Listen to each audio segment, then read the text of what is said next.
பேர்கள் 1000 குணங்கள். பண்பு எண்ணில் பல பல பேரும் பல பலவே. திருக்குருகூர் மாறன் நம்மாழ்வார் தமிழிலே சகஸ்ரநாமத்தை பற்றி ரத்ன சுருக்கமாக சொல்லிட்டார். பேரும் பல பலவே, பண்பு எண்ணில் பல பலவே. அந்த திருமகள் கேள்வன் நாராயணனுடைய பண்புகள், குணங்களை வியாசரானவர் 1000 நாமாக்களை கொண்டு சம்ஸ்கிருதத்தில் யாத்து போந்தார். இது ஆழ்வார் அழகா சொல்றார். இது எப்படி சகஸ்ரநாமம் என்பது, சகஸ்ரநாமம் என்றாலே அது விஷ்ணுவை பற்றியது. தனியாக அதுக்கு விஷ்ணு என்று விசேஷனம் கொடுக்க வேண்டாம். சகஸ்ரநாமம் என்றால் அது விஷ்ணு சகஸ்ரநாமம். கீதை என்றால் மாயன் அன்று தேர்தட்டிலே ஓதிய வார்த்தை.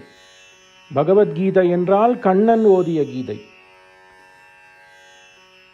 புராணம் என்றால் பராசர மகரிஷி யாத்து போந்த விஷ்ணு புராணம். அப்படி ஒரு ரூட்யமா, ஒரு இயற்கையாகவே சகஸ்ரநாமம்னா அது விஷ்ணு சகஸ்ரநாமத்தையே குறிக்கும். அவ்வளவு பிரசித்தமாக இருக்கு. இந்த பிரசித்தத்துக்கு காரணம்னா அங்கு சொல்லக்கூடிய இறைவன் திருமகள் கேள்வனாகிய நாராயணன். நராணாம் அயனஹா யஸ்ய சஹா. நம்மிலே அணுக்கு அணுவாக இருந்து எங்குமுடன் கண்ணனாக விளங்குகின்ற நாராயணன் சகல மங்களங்களையும் நமக்கு கொடுப்பான், நம்மளை காத்து ரட்சிப்பான். இதுதான் அந்த விஷ்ணு சகஸ்ரநாமத்துடைய பலன்.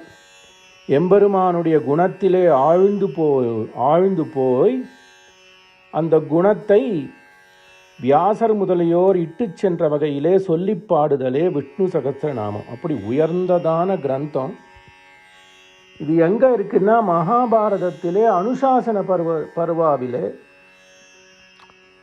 எல்லா தர்மமும் யுதிஷ்டிரர் பீஷ்மரிடத்திலே கேட்கிறார். கண்ணன் எம்பெருமான் அருகில் இருக்கான். எப்படி ராமாயணமானது தன் சரிதையை லவகுசர்களாலே கானம் செய்யப்பட்டு 32 நாட்கள் அயோத்தி மாநகரிலே அஸ்வமேத மகாமண்டபத்திலே ஊருடன் இணைந்து சக்கரவர்த்தி திருமகனாகிய ராமன் கேட்கிறான். அதனால் அதுக்கு ஒரு உயர்ச்சி, அதனால் அதுக்கு ஒரு பிராமாண்யம் கிடைக்கிறது. அதே மாதிரி தர்மங்களை பீஷ்மராகிய மகான் யுதிஷ்டிரனுக்கு சொல்லும் இடத்திலே கண்ணன் எம்பெருமான் திருச்செவி சாற்றுகின்றான். அப்படி ஒரு சந்தர்ப்பத்திலே அமைந்தது தான் இந்த விஷ்ணு சகஸ்ரநாமம் ஆகிய சகஸ்ரநாமம். இந்த சகஸ்ரநாமம் மகாபாரதத்தில் வருது. அப்படி உயர்ந்து இருக்கிறதுனால சகல பாவங்களுக்கும் பிராயச்சித்தமாக எளிய முறையிலே எல்லோராலும் சொல்லக்கூடியதாக அமைந்ததே விஷ்ணு சகஸ்ரநாமம். இது தெய்வங்கள் எல்லாவற்றையும் கவர்ந்தது. அப்படின்னு எடுத்தா 30 கோடி தேவர்களும் பிதாமகனாகிய பிரம்மனும் ருத்ரனும் இந்த எம்பெருமானுடைய குணங்களை தோத்திரங்களாக செய்து போந்தனர். வியாசர் மகாபாரதத்திலே எம்பெருமானுடைய குணங்களை சொல்றார். ஆனால் இந்த சகஸ்ரநாமம்னு எடுத்தோம்னா ஒரு பூர்வ கல்பத்திலே நாரதர் மகரிஷி அவருடைய தந்தையை பார்க்க பிரம்மலோகத்துக்கு போகிறார், சத்தியலோகத்துக்கு போகிறார். அப்போ நாரதர் கேட்குறாராம், இந்த விஷ்ணுவனுடைய மகாத்மியத்தை தந்தையே சொல்லுங்கோள் என்று கேட்க பிரம்மா சொல்கிறார், நான் சொல்கிறது இருக்கட்டும், ஒரு காலத்திலே ருத்ரனும் பார்வதியும் சம்பாஷணை செய்து கொண்டிருக்கும் இடத்திலே பார்வதி கேட்குறா, என்ன சுவாமி நீங்கள் எப்போ பாரு ஜபம் பண்ணிட்டு இருக்கீங்களே, நீங்களே சர்வ சுவாமின்னு நினைக்கிறேன், அப்படி இருக்கிறச்சே நீங்கள் யாரை பற்றி ஜபம் பண்ணிகிட்டே இருக்கீங்களே, எப்படி சிவனுடைய திருப்பவளங்கள் அப்படியே ஜபிச்சுட்டே இருந்துதான். அப்போ ருத்ரனானவன் பார்வதி இடத்திலே எம்பெருமானுடைய குணங்களை சகஸ்ரநாமாக்களாலே வடிக்கிறான். அப்படிப்பட்டதான உயர்ந்த சகஸ்ரநாமந்தான் சகல பாவங்களுக்கும் வடிகால் என்று பிரம்மதேவன் நாரதருக்கு சொல்றார். இதுதான் சகஸ்ரநாமத்துடைய பூர்வ விற்த்தாந்தம். என்றோ ஒரு கல்பத்திலே பாத்ம புராணம் அழகா 2 அத்தியாயங்களாலே சகஸ்ரநாமத்துடைய பெருமையை சொல்றது. ஸோ நாரதர் சொல்றார், ஏகஸ்மின் ஏவ காலே தூ கதோ அஹம் பிரம்மணோந்திகம் ஸ்ருதே தத்ர மயா தேவ விஷ்ணோஹோ மாஹாத்மியம் உத்தமம். விஷ்ணோஹோ மாஹாத்மியம் உத்தமம். அப்போ நான் சொல்கிறேன், ஏன்னா இது ரொம்ப காலமானது, கலிகாலங்கள்லாம் வந்தால் ரொம்ப கோரம். அதுலேயும் கலிகாலமானது கலவு துக்க நிதேகே என்று பரீட்சித்துக்கு கங்கா தீரத்திலே சுகபிரம்மம் சொல்கிறார். ஆனால் துக்கம் என்று பயப்பட வேண்டாம், கண்ண நாமத்தை சொல்லுன்னு சொல்கிறார். ஆக நாமத்திற்கு ஏற்றம். அப்படி இருக்கிறச்சே ஒரு காலத்தில் நான் என் தந்தையை பார்க்க போனேன்னு நாரதர் சொல்கிறாரா. அப்போ பிரம்மாவனுடைய வார்த்தை, அஸ்மின் கலௌ விசேஷேண நாமோச்சாரண பூர்வகம் பக்தி காரியா யதா வத்ச ததாத்வம் ஸ்ரோதுமர்ஹசி. கலியிலே பக்தி பண்ண வேணும். இந்த பக்தியை எப்படி பண்ண, அது ஒரு பாவம், அதை எப்படி வெளிப்படுத்துறது என்றால் நாமோச்சாரணம் செய்ய வேணும் என்று சொல்லி எம்பெருமானுடைய விஷ்ணு சகஸ்ரநாமத்தை சிவனானவன் ருத்ரனானவன் பார்வதி தேவியிடத்திலே சொல்லும் விடயத்தை சொல்லி இன்ன மாதிரியெல்லாம் சிவபெருமானானவன் கண்ணன் எம்பெருமானை குறித்து துதித்திருக்கிறார் என்று தன்னுடைய மகனான நாரதருக்கு சொல்றார். இதுதான் சகஸ்ரநாமம். சொல்றச்சே, சத்யம் சத்யம் புனഃசத்யம் பாஷிதம் மம சுவ்ரத நாமோச்சாரண மாத்திரேன மகாபாபாத் பிரமுச்சதே சொல்லிட்டார். கண்ணனுடைய நாமத்தை 1000 திருநாமங்களை சொன்னாலே போரும். பிரம்மாவுடைய வாக்கு. சத்தியம் சத்தியம் 2 தரம் 3 தரம் சொல்கிறார். எப்படி ஆணையிட்டு சொல்லணும்னா 1 தரம் 2 தரம் 3 தரம் சொல்கிற மாதிரி பிரம்மா 3 தரம் ஆணையிட்டு சொல்கிறார். சத்தியம் சத்தியம் புனഃசத்தியம் பாஷிதம் மம சுவ்ரதா. நான் சொல்கிறேன் என் சுப்புத்திரனே கேளு. நாமோச்சாரண மாத்திரேன மகாபாபாத் பிரமுச்சது. நாமோச்சாரண மாத்திரேன, வெறும் நாமத்தை சொன்னாலே போரும் என்று நம்மாழ்வாரும் மொயம்பாம் பூம்பொழில் என்கின்ற பதிகத்தில் நாமோச்சாரணத்திற்கு ரொம்ப உயர்ந்த இடம் கொடுக்கிறார். அப்படிப்பட்டதான உயர்ந்த சகஸ்ரநாமம்னா ஒரு கல்பத்திலே சிவனுக்கும் பார்வதிக்கும் நடந்த சம்பாஷணையிலே வெளிப்பட்டு அதை பிரம்மர் அறிந்து பிரம்மனானவன் தன்னுடைய புத்திரனாக நாரதனிடத்திலே சொல்ல, நாரதர் மற்ற ரிஷிகளுக்கெல்லாம் சொல்ல, அப்படியே வழி வழியாக வந்து சூத பௌராணிகர்கள் மூலமாக பிரச்சாரத்தில் இருக்குது.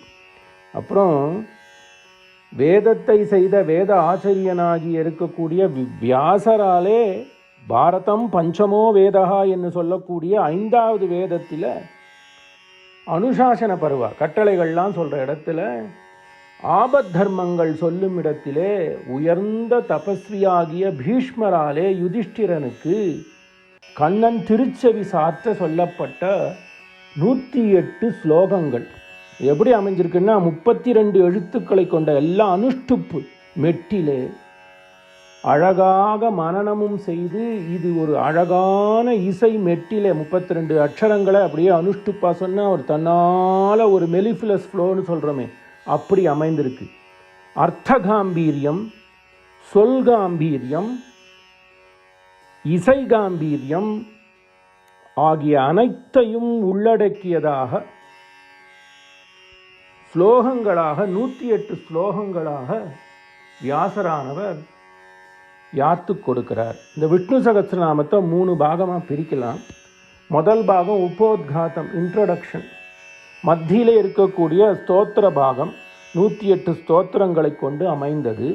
கடைசியிலே பலஸ்ருதி. இதை கூறுவதாலே பலன் யாது? பலன் என்னன்னா கண்ணன் எம்பெருமானிடத்திலே பக்தியிலே ஆழ்ந்து தொண்டு செய்தல். கண்டேன் கமலமலர்பாதம் காண்டலுமே விண்டே ஒழிந்தன வினையாயினவெல்லாம் பண்டே பரமன் பணித்த வகை என்பது தொண்டு என்று ஆழ்வார் சொல்றார். அப்படி எம்பெருமானிடத்திலே எம்பெருமானுடைய பாகவதத்தில் தொண்டு பண்ணால் உதவி பண்ணால் நல்ல காரியங்களே நடக்கும் ஆகிய உயர்ந்த கிரந்தம். இந்த சகஸ்ரநாமம் அனைவராலும் போற்றப்பட்டதுன்னு நம்ம சொன்னோம். அதே மாதிரி 3 மகனீயர்கள், சனாதன தர்மம்னு எடுத்தால் 3 பெரிய மகனீயர்கள் தர்சன பிரவர்த்தகர்கள் என்று போற்றப்படுகிறது. அத்வைத மதத்தை, தர்சனத்தை செப்பனே எடுத்து சென்ற ஆதிசங்கர பகவத் பாதர் இதுக்கு வியாக்கியானம் பண்ணியிருக்கார். ராமானுஜருடைய வழியிலே வந்த, ராமானுஜராலே ஆட்கொள்ளப்பட்டு எம்பார் கூரத்தாழ்வான், மொழியை கடக்கும் பெரும் புகழாராகிய கூரத்தாழ்வான் முதல்வர்களாலே ஞானம் பெறப்பட்ட பட்டர் ஸ்ரீலாலித தத்துவம், அப்படி பெரிய பிராட்டியாராலே வளர்க்கப்பட்ட, ஸ்ரீரங்கநாச்சியாராலே வளர்க்கப்பெற்ற பராசர பட்டர் இதற்கு உயர்ந்த வியாக்கியானம் பண்ணியிருக்கார். அவர் வியாக்கியானம் பண்ணது பூரா எம்பெருமானுடைய சத்குணங்களிலே, எம்பெருமானுடைய கல்யாண குணங்களிலே ஆழ்பட்டார். ஏன்னா ஆழ்வார் சொல்லிட்டு போயிட்டார், பண்பு எண்ணில் பல பல. நாராயணனுக்கு பண்புனா பல பல பண்பு, இந்த ஒவ்வொரு பண்புக்கும் ஒவ்வொரு பேர், பேரும் பல பலவே, பல பலவே சோதி வடுவு. அதனால் எம்பெருமானுடைய பண்பிலே ஆழ்ந்து அதுக்கு ஒரு விரிவுரை பண்ணுறார். அதுக்கு பகவத்குண தர்ப்பணம், பகவானுடைய குணங்களை காட்டி கொடுக்கின்ற கண்ணாடி. ஏன்னா நம்மாழ்வார் அதை தான் சொன்னார், பண்பு எம்பெருமானுடைய பண்புகளை பல ஆயிரம் நாமங்களாக, 1000 மட்டும் இல்லை, பல ஆயிரம் நாமங்களாக வெளிப்படுத்த வேண்டும் என்பதனால பகவத்குண தர்ப்பணம்னு பராசர பட்டர் சொல்லிட்டா அதுக்கு மேலே அப்பீலே கிடையாது. அதுதான் சுப்ரீம் கோர்ட் ஸ்ரீ வைஷ்ணவத்தில். அதனால் அவர் சாதித்து உள்ளார். அதே மாதிரி துவைத சம்பிரதாயத்தில் எடுத்தால் அதனுடைய பிரவர்த்தகரான மத்வாச்சாரியர் என்று போற்றப்படுகின்ற அனந்த தீர்த்தர், அவரும் ஒரு கிரந்தம் பண்ணியிருக்கார். அது சில இடங்களிலே கிடைக்கவில்லை என்கின்றனர். ஆனால் அந்த மத்வர் வழியிலே வந்த சத்யசந்த தீர்த்தர் என்போர் ஒரு வியாக்கியானம் பண்ணியிருக்கார். அதுதான் இன்றளவில் பறக்க இருக்கு. ஆக அத்வைத பரமாக சங்கர பகவத்பாதர், விசிஷ்டாத்வைத பரமாக எம்பெருமானுடைய குணத்திலே ஆழ்ந்து பராசர பட்டர், அனந்த தீர்த்தர் துவைத்த வழியிலே அனந்த தீர்த்தரும் அவர் வழி வந்த சீடரான சத்யசந்த தீர்த்தரும் இதற்கு வியாக்கியானம் பண்ணியிருக்கார். ஆக அனைத்து தேவதைகளாலும் போற்றப்பட்டு ஜபிக்கப்பட்ட நாம, அனைத்து மதத்தவர்களும் குறிப்பாக திரிமதஸ்தவர்களும் இதுக்கு, ஏன்னா எம்பெருமானை எப்படியெல்லாம் அனுபவிக்கணுமோ அனுபவிக்கிறார். அத்வைத்தபரமாக, துவைத்தபரமாக, விசிஷ்டாத்வைத்தபரமாக. விசிஷ்டாத்வைத்தத்தில் கல்யாண குணத்தை அனுபவிப்போம். ஏன்னா அவன் கல்யாண கணங்கள் எண்ணில் அடங்கா குணங்கள் உடையவன். அதை காட்டும் வகையாக, அதை பிரதிபலிக்கும் கண்ணாடியாக இந்த சகஸ்ரநாமத்துக்கு ஒரு வியாக்கியானம் பண்ணியிருக்கார். ஆக எம்பெருமானை காட்டிலும் அவனுடைய பெயர்களுக்கு தான் முக்கியம். இது எங்கே தெரியுதுன்னா, திரௌபதி சபையில் எல்லாம் ஏகவஸ்திர தாரிணியாக இருந்தா, அதையும் விட்டுட்டா, கையை விட்டுட்டு ஹே கிருஷ்ணா துவாரகாநாத்தான்றான். அவனும் ருக்மணி சத்யபாமாவோட துவாரகாவில் சொக்கட்டான் ஆடின்னு இருக்கான். பிராட்டிமார்கள் கேட்குறா, கண்ணன் கேட்குறான், என்ன தாயம் போட, தாயன் 1 என்று சொல்ல அவன் அக்ஷயம் என்று போடுறான். க்ஷயம் என்றால் தேய்மானம், அக்ஷயம்னா தேய்மானம் அற்றது. அப்படி அந்த நாமமானது புடவையை சொரிந்த வண்ணம், அக்ஷயமாக புடவையை சொரிந்த வண்ணம் இருந்தது. அப்படி நாமியை காட்டிலும் நாமத்திற்கல்லவோ ஏற்றம் என்பர் ஸ்ரீ வைஷ்ணவ பெரியோர். நாமியை காட்டிலும் நாமமே சிறந்தது. கண்ணன் எம்பெருமானுடைய நாமத்தை ருத்ரன் 1000 விதமாக போற்றுகின்றார், வியாசர் 1000 விதமாக போற்றுகின்றார் என்று இப்படி உயர்ந்தது. அதனால தான் விஷ்ணு சகஸ்ரநாமத்துக்கு ஏற்றம். அத மாதிரி பாக்கண்டியாக இருக்கலாம், சந்தியாவந்தன ஈனர்களாக இருக்கலாம், ஜப தானங்கள் பண்ணாத இருக்கலாம். எல்லாம் சுலபமான பிராயச்சித்தம் என்னன்னா, ஒரு எம்பெருமானுடைய சந்நிதியிலே திருவிளக்கை ஏற்றி விஷ்ணு சகஸ்ரநாமம். அதனால தான் பாரத தேசம் எங்கும் சாயந்திரமான அவரவர்களுடைய திருமாளிகையிலே இல்லங்களிலே விஷ்ணு சகஸ்ரநாமம் சொல்கிறதுன்னு ஒரு வழக்கம். அதுவும் குறிப்பாக ஸ்ரீ வைஷ்ணவ இல்லங்களிலே ஸ்ரீராமாயணமும் விஷ்ணு சகஸ்ரநாமமும் நித்திய பாராயணமாகவே அமைந்தது அப்படி பார்வதி கேட்குறாளாம், சரி இவ்வளோ சொல்கிறேலே, சரி விஷ்ணுவனுடைய பெருமையை தெரிஞ்சுட்டு ருத்ரன் என்ன சொல்கிறான் பார்வதியிட்டம், விஷ்ணுவை பற்றியே பாடு. நாஸ்தி விஷ்ணோ பரம் தாம நாஸ்தி விஷ்ணோ பரம் தபः நாஸ்தி விஷ்ணோ பரோ தர்மः நாஸ்தி விஷ்ணோ மந்திரः நாஸ்தி விஷ்ணோ பரம் சத்யம் நாஸ்தி விஷ்ணோ பரோ மகः நாஸ்தி விஷ்ணோ பரோ பரம் தியானம் நாஸ்தி விஷ்ணோ பராகதி. நாராயணனோட 1000 நாமத்தை சிவன் சொல்லிட்டார். ஏன் சொல்கிறேன்றதுக்கும் அவரே விடை சொல்லிட்டார். நாஸ்தி விஷ்ணோ பரந்தாம, அதை காட்டிலும் இருப்பிடம் எதுவுமே கிடையாது. நாஸ்தி விஷ்ணோ பரந்தபா, தபசுன்னா விஷ்ணு நாமத்தை ஜபிக்கணும்.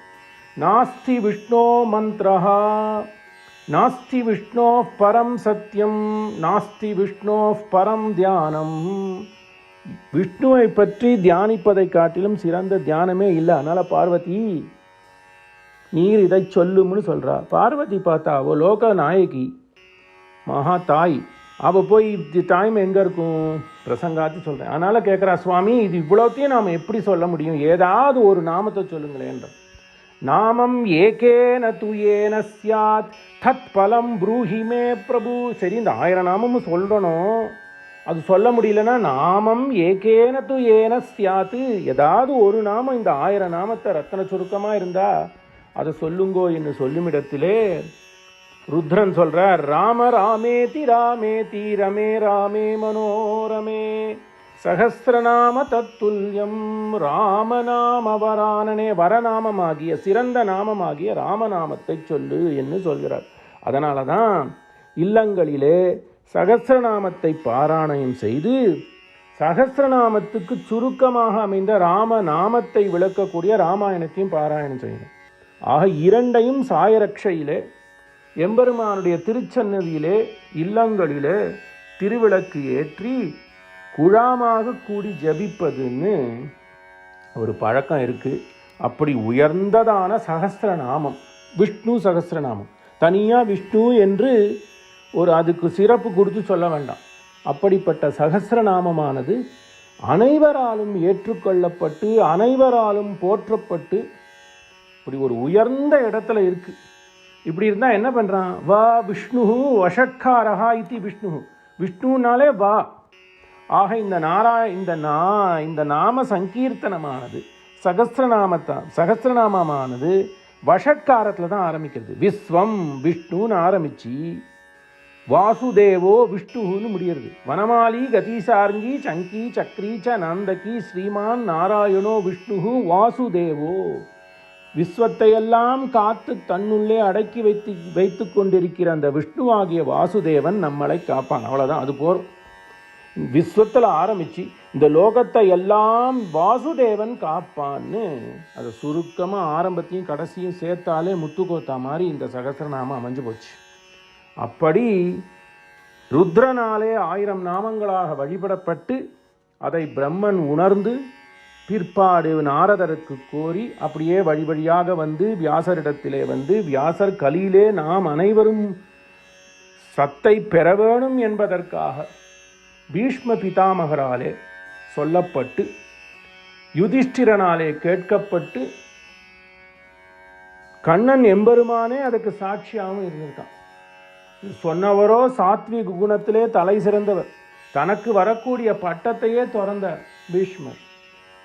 அதே மாதிரி பார்த்தா அந்த விஷயத்தை கேட்டவரோ யுதிஷ்டிரன், அதுக்கு சாட்சியா நிற்கிறவன் கிருஷ்ணம் தர்மம் சனாதனம், தர்மமாகவே இருக்கக்கூடிய கிருஷ்ணன். ஆக எல்லாமே உயர்ந்த குணம்.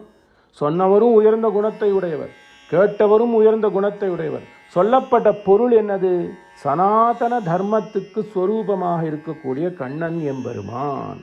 அதனாலே நாமத்துக்கு பெருமை. 3 தர்சனத்தை சேர்ந்தவாளும் மகமனீயர்கள். சனாதன தர்மத்துக்கு ஆதிசங்கர பகவத்பாதர், ராமானுசர், அவர் வழியிலே வந்த உயர்ந்த ஆச்சாரியர்கள், அனந்த தீர்த்தர் துவைத்தத்துக்கு இவா 3 பேருமே சகஸ்ரநாமத்துக்கு உரைகள் செய்துள்ளனர். அதனால சிறப்பு. மகாபாரதத்திலே வருவதாலே சிறப்பு. வாழ்க்கையிலே என்ன செய்யக்கூடாதுன்னு தான் முக்கியமாக தெரியணும். என்ன செய்யணுன்றது 2ஆம் பட்சம். வாழ்க்கையில் என்ன செய்யக்கூடாது, தப்பு செய்யக்கூடாது, அப்படி அதுக்குன்னே வந்த நூல் தான் மகாபாரதம். அந்த மகாபாரதத்திலே அனுசாசன பருவாவிலே வியாசர் இதை தொகுத்து வைத்திருக்கிறார். அப்படிப்பட்ட உயர்ந்த கிரந்தம். இந்த கிரந்தத்துக்கு இன்னொரு விசேஷனம் என்னன்னா, ஆழ்வார்களிலே தலை சிறந்தவராக இருக்கக்கூடிய நம்மாழ்வார் இதுக்கு ஒரு முத்திர குத்திரர். ஓராயிரமாய் உலகேழளிக்கும் பேராயிரம் கொண்டு ஓர் பீடுடையான் காராயின காளனன் மேனியான் நாராயணன் நங்கள் பிரானவனே. இதுக்கு மேல சகஸ்ரநாமத்துக்கு ஒரு பிரமாணமே வேண்டாம். இவன் பேராயிரம் கொண்டிருக்கிறான். யார் இவன்? நாராயணன். அவன் நங்கள் பிரான், எங்களுக்கு உபகாரம் செய்யக்கூடியவன், எங்களை காப்பவன் நாராயணன். அவனுக்கு 1000 பேர் உண்டு. அவன் எப்படிப்பட்டவன்? தோள்கள் 1000தாய், முடிகள் 1000தாய், துணை மலர்கண்கள் 1000தாய், தாள்கள் 1000தாய், பேர்கள் 1000தாய். அந்த நாராயணனுக்கு 1000 பேர், 1000 தோள். புருஷ சூக்தத்தினுடைய சுருக்கம். அவன் எப்படி இருக்கான்? குணம் பல பலவே ஆபரணம், அதனால உயர்ந்த ரூபம். பேரும் பல பலவே பல பலவே சோதி வடிவு, பண்பு எண்ணில் பல பல. அவன்கிட்டேந்து ஞானம், அந்த ஞானமானது பக்தியாலே செறிவு ஊட்டப்பட்டு அவனிடத்திலே ஒரு பற்று ஏற்படுறது. அதுக்கு ஒரு முக்கிய காரணம்னா, கலியில எம்பெருமானுடைய நாமத்தை எங்கெங்கெல்லாம் முடியுமோ சொல்லலாம். பஸ்ஸில் போகிறோம், அவகாசம் இல்லைன்னா செருப்பை கட்டி வச்சுட்டு சகஸ்ரநாமத்தை சொல்லலாம். வனமாலி கதீசாரங்கியே சொல்லலாம். அப்படி கலியிலே நமக்கு எளிமையாக ஒரு பவுண்டரீகமோ ஒரு அஸ்வமேதமோ ஒரு வாஜபேயமோ பண்ணணும்னு இல்லை. கிருஷ்ணநாமத்தை சொன்னால் போதும். இதுவே பிரம்மதேவன் சொல்கிறான். தியானம் கிருதே யஜன் யஜ்ஞஸ்த்ரேதாயாம் துவாபரே அர்ச்சயன் யதாப்னோதி ததாப்னோதி கலௌ சங்கீர்த்திய கேசவன். தியானம் பண்ண முடியாது. கிருத்தயுகத்தில் எல்லாரும், சத்திய யுகத்தில் எல்லாரும் தியானம். எப்போ பாரு எம்பெருமானிடத்தே மனத்தை ஒன்றினர். எப்படி நம்மாழ்வார் எம்பெருமானிடத்திலே ஒன்றி 16 வருட காலம் இருக்கார்.